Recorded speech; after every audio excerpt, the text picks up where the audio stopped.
The unexpected challenge. The crimson sun of Kepler 442b cast an ominous glow across the crystalline arena as Commander Zara Nightwind adjusted her plasma rifle one final time.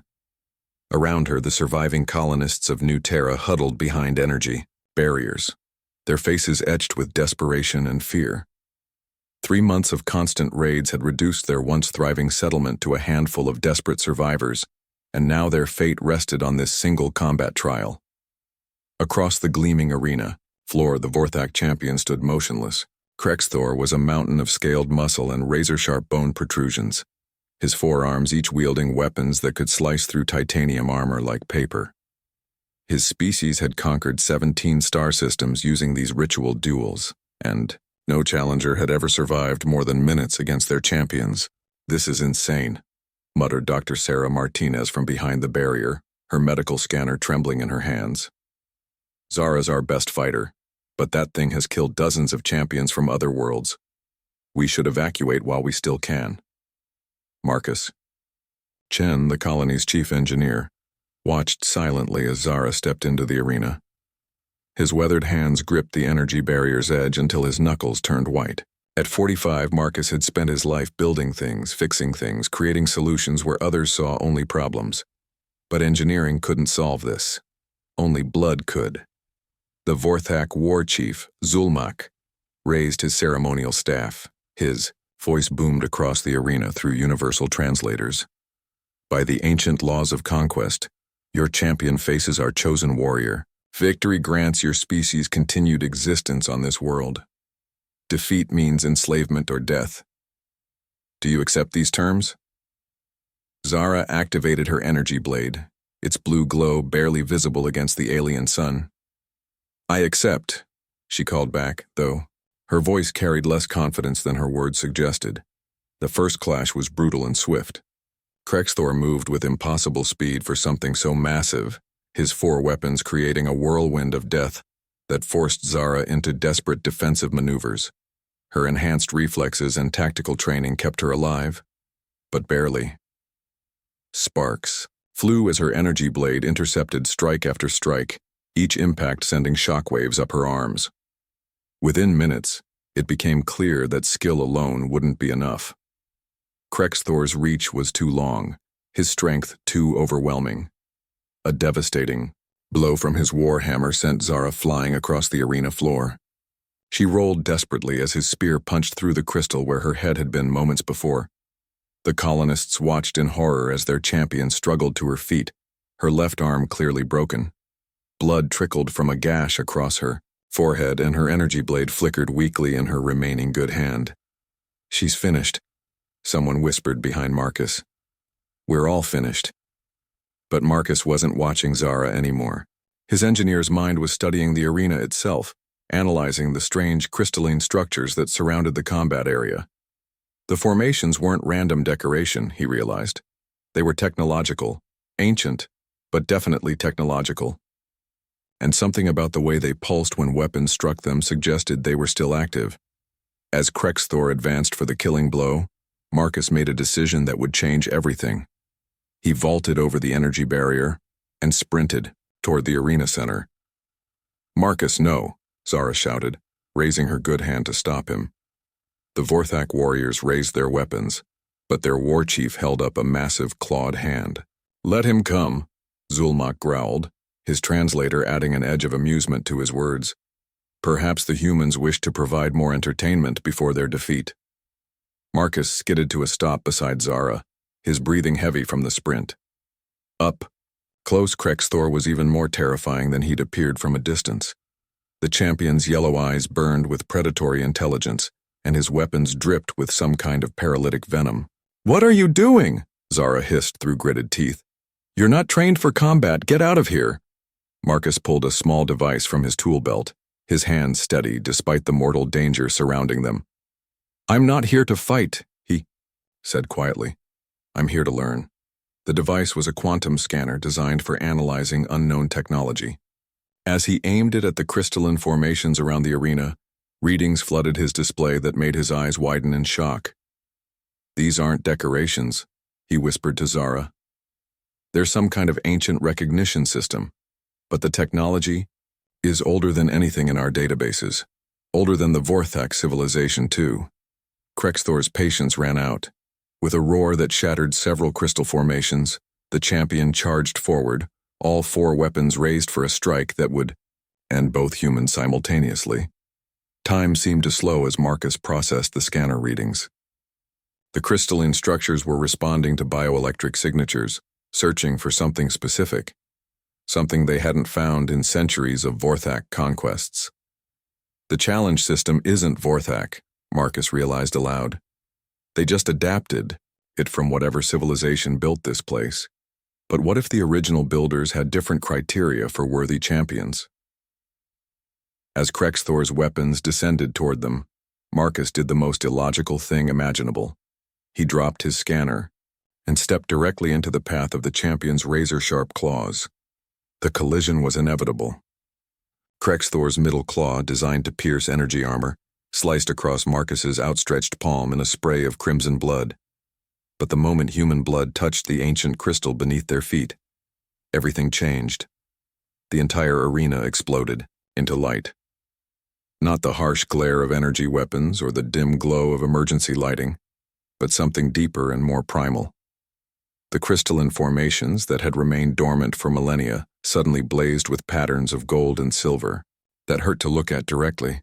Krexthor stumbled backward, his 4 eyes struggling to adapt to the sudden radiance. Around the arena's perimeter, Vorthak warriors raised their weapons instinctively, but their targeting systems failed as the light interfered with their technology. The patterns in the crystal weren't random, Marcus realized through his shock and pain. They were symbols, language, and somehow impossibly he could understand them. Recognition protocol activated, the ancient system spoke directly into his mind, bypassing his ears entirely. Genetic markers confirmed. Welcome, heir of the precursors. Blood and revelation. The silence that followed the crystalline awakening was more terrifying than any battle cry. Krexthor, the unstoppable Vorthak champion, stood frozen in the arena's center, all 4 of his weapons lowered as he stared at the bleeding human before him. Around the arena's perimeter, dozens of Vorthak warriors began dropping to one knee, their weapons clattering against the crystal floor. Marcus looked down at his bleeding palm in bewilderment. The cut wasn't deep, but the crimson drops that fell from his wound seemed to make the ancient crystals pulse brighter with each impact. The pain was already fading, replaced by something else entirely. Knowledge. Memories that weren't his own flooded his consciousness. Impossible, War Chief Zulmak whispered, his massive form trembling as he too sank to one knee. The legends spoke true. The first builders have returned. Zara struggled to her feet beside Marcus, her tactical implants overloading from the electromagnetic pulse generated by the crystal array. Through the static in her visual display, she could see her fellow colonists staring in shock at the scene unfolding before them. "Marcus," she said carefully, "what just happened?" Before he could answer, the crystal formations began projecting holographic images into the air above the arena. Ancient star charts appeared, showing galactic configurations from millions of years past. Civilizations rose and fell in fast-forward sequences, their technologies advancing beyond anything the current galaxy had achieved. Long ago, the voice continued in Marcus's mind, and now others could hear it too as the crystals found ways to interface with their neural patterns. When your species was young, and the stars themselves were different, we walked among you. We guided, we taught, we prepared. The projections showed tall, graceful beings working alongside primitive humans on ancient Earth. Not as masters and slaves, but as teachers and students. The beings whom Marcus now understood were called precursors, had seeded the galaxy with their technology before vanishing into deep time. But why us? Dr. Martinez called out from behind the barrier, her scientific curiosity overcoming her fear. Why humans? The answer came not in words, but in more images. The precursors had visited thousands of species across the galaxy, but only humans had possessed the unique combination of creativity, adaptability, and determination that the ancient race valued. They had left genetic markers in human DNA, dormant codes that would activate when humanity was ready to inherit their legacy. Krexthor finally found his voice, though it emerged as a confused growl. This changes nothing. Humans are weak, soft. The galaxy belongs to the strong. The crystal array pulsed once, and suddenly every piece of Vorthak technology in the arena simply stopped working. Weapons powered down, armor systems failed, even their translators fell silent, leaving the aliens to communicate in their harsh native tongue. Your technology, the ancient voice explained, is based on precursor science that you discovered and reverse-engineered. It recognizes the genetic authority of the inheritors.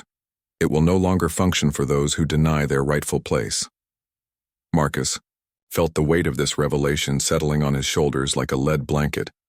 Around the arena, he could see similar expressions of shock and awe on the faces of his fellow colonists. Humanity hadn't just stumbled into galactic civilization. They had been meant to lead it. "I don't understand," Marcus said aloud, addressing both the ancient system and the kneeling aliens surrounding him. "I'm just an engineer. I fix atmospheric, processors and water recyclers. I'm nobody special." But even as he spoke, he could feel the genetic memories awakening in his mind. Blueprints for technologies beyond current human understanding. Star charts showing the locations of other precursor sites scattered across the galaxy. Most importantly, the knowledge of how to activate these ancient systems. Zara moved to stand beside him, her broken arm forgotten in the face of what they were witnessing. "Marcus, look at their weapons." He followed her gaze and saw that every Vorthak blade and energy weapon in the arena was slowly dissolving, their molecular bonds undoing themselves as the precursor systems rejected their existence.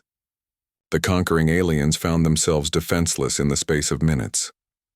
"This is how they did it," Zara whispered in amazement.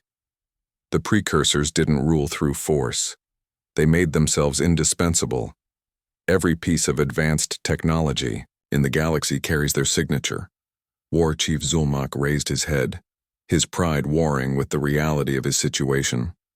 In his native language, he barked orders to his warriors, but Marcus found that he could understand every word, another gift from the awakened genetic memory. "He's telling them to retreat to their ships," Marcus translated for the others, "but I don't think that's going to help them." As if summoned by his words, new holographic displays showed the Vorthak fleet in orbit above New Terra. One by one, their massive warships were going dark as their precursor-derived technology recognized the presence of the inheritors and shut down in response. The transformation wasn't limited to weapons and ships. Across the arena, Marcus could see changes occurring in the Vorthak warriors themselves. Those who had knelt in recognition of his authority seemed calmer, their aggressive postures relaxing. But others, like Krexthor, were showing signs of increasing agitation as their technological implants began to malfunction. "The choice is yours," Marcus said, surprised by the authority in his own voice. "Accept that humanity was meant to guide this galaxy, and your technology will serve you as it was intended. Continue to resist and find yourselves back in the Stone Age of your evolution." Krexthor's response was to charge forward with his bare claws, relying on natural Vorthak strength rather than failed technology. But as he reached Marcus, something extraordinary happened. The human engineer, guided by genetic memories, millions of years old, moved with inhuman grace and precision. His wounded palm struck the champion's chest, and the touch alone sent the massive alien crashing backward into the crystal wall.